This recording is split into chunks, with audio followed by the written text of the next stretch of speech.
Welcome to Center Heights Productions. Please hit the likes and subscribe down below in your right hand corner. Muchly appreciated. Thank you to my followers and subscribers. Please share it with your friends and family as we try to build this channel, as we've built an integral channel here. If you come across the channel, don't leave without subscribing and hitting the likes. Like I said, we take great pride in Word channel that totally avoids rumor land for the most part. Um, and we stick on factual information. I take great pride in that as it falls instead of talking about stories just to reel you in and usually are the furthest thing from the truth. So we avoid that at all costs.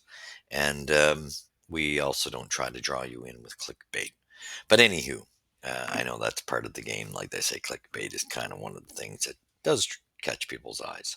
However, the final score we're reviewing last night's 8-4 victory by the Washington Capitals. Doesn't this remind you of last year, their first meeting with them, which was a disaster? I think it was 6-2. And this is just like a flashback. We'll go to the stats. There's a long story here. I mean, 3 goals scored on Monty with 10 shots. They had to yank him.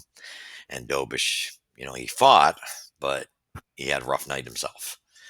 Um, there's no doubt he's lost all confidence, and that's on Marty and coaching staff because when he was hot, they should have ran with him, and they just kept wanting to get hometown boy out of his funk. That's on you guys because now you let your second goalie go cold. So first period was 1-1. Um, Respectable. Second period was 4-2. The Capitals put in the net and 3-1 and an 8-4 final. And it was Ovi night hat trick again. He just flourishes off of playing Montreal, and we just let him do whatever the hell he wants anyway. So it seems. So now we're going to get to 1 minute in. Here's the scoring summary. Alex Ovechkin gets the power play goal, of course, assisted by Strome. Those two are just almost dynamite together. 15:47, we get a nice scrummage in front of the net. And of course, who else scores off those? Finally, Gallagher getting his first goal of the season. It's a power play goal, assisted by Dobson and assisted by Demidov, who took a wicked cross check in the back continually from Wilson. And I would have liked to have seen a better response from his teammates. Thank God he stood up for himself. But I would like to see better. Here's a giant over this guy, and where's the big boys? Where's Josh Anderson? Where's Struble? Where's Jackeye? These three, I'm not impressed with right now. I'm starting to get a little ticked with all three of them, to tell you the truth. Um, so that's 1-1 going into the second. Ethan Frank scores at the 2 minute mark, getting his first goal of the season. And power play assisted by who else? Ovechkin and Strome. Ethan Frank scores again at the 3:38 mark, assisted by Prontos and Lapierre. And then we get finally Joe Valeno gets his first goal at 7:53. So it's 3-2, 3-1. Now it's 3-2 with Valeno's goal, assisted by Matheson and Gallagher. And then we get 14:26. Chickroom gets a goal that Dobie's got to get that one back. He should have had that one. And that just shows you confidence wise, assisted by Carlson. That's when you know things are bad. Then at 15:04, so it's 4-2. We get Nick getting us back into it, assisted by Carrier and Bolduc. So it's 4-3. Then, of course, what do we let happen? 17:25. Milano gets one, assisted by Frank and Sandin. Now you're 5-3 going into the third. Mike Matheson brings you within at 5:37. Assisted by Caulfield and Hudson. Great work by Hudson to make that happen is magic. But what do? We, like a bunch of donkeys, as great of, and I love Hudson. He's probably my top player right now for me on the team. But I got to give him some criticism in this one. As phenomenal as he is, as great of a play he made to assist Matheson on that one, he screws up with all the space he gives up. It creates and makes a blind pass, which sends a 3-on-1 when Alex Ovechkin scores at 16:03, assisted by Strome. And then 17:56 with the empty net. I don't know how Ovi made this look easy, just spinning around from right in front of his own net, assisted by Carlson, and beautiful empty net goal. And then what happens to to add insult to it, at 18:34, Sonny Milanos comes down and scores again, assisted by Frank and Lapierre. This was a disaster as far as goaltending and defensive play. Disaster, the giveaways.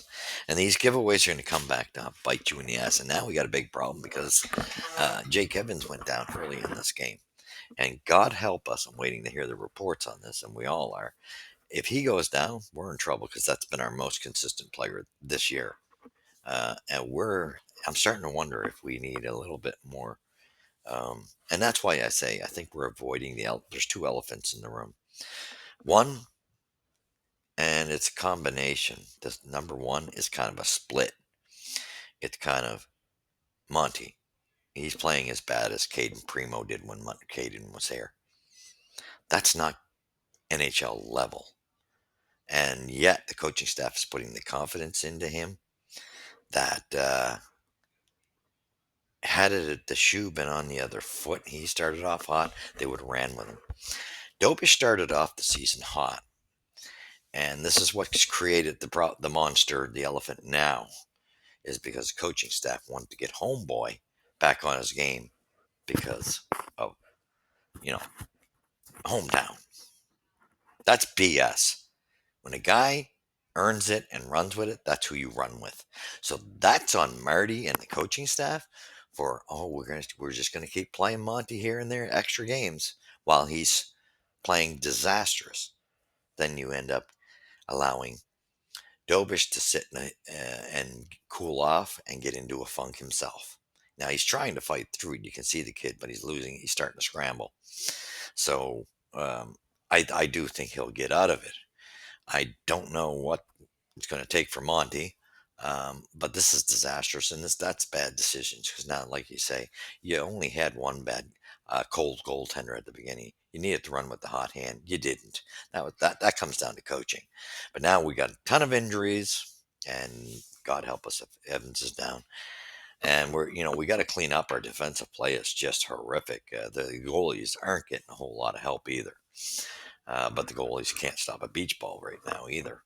So it's just one hell of a nightmare. But I'll say this, we're in big trouble.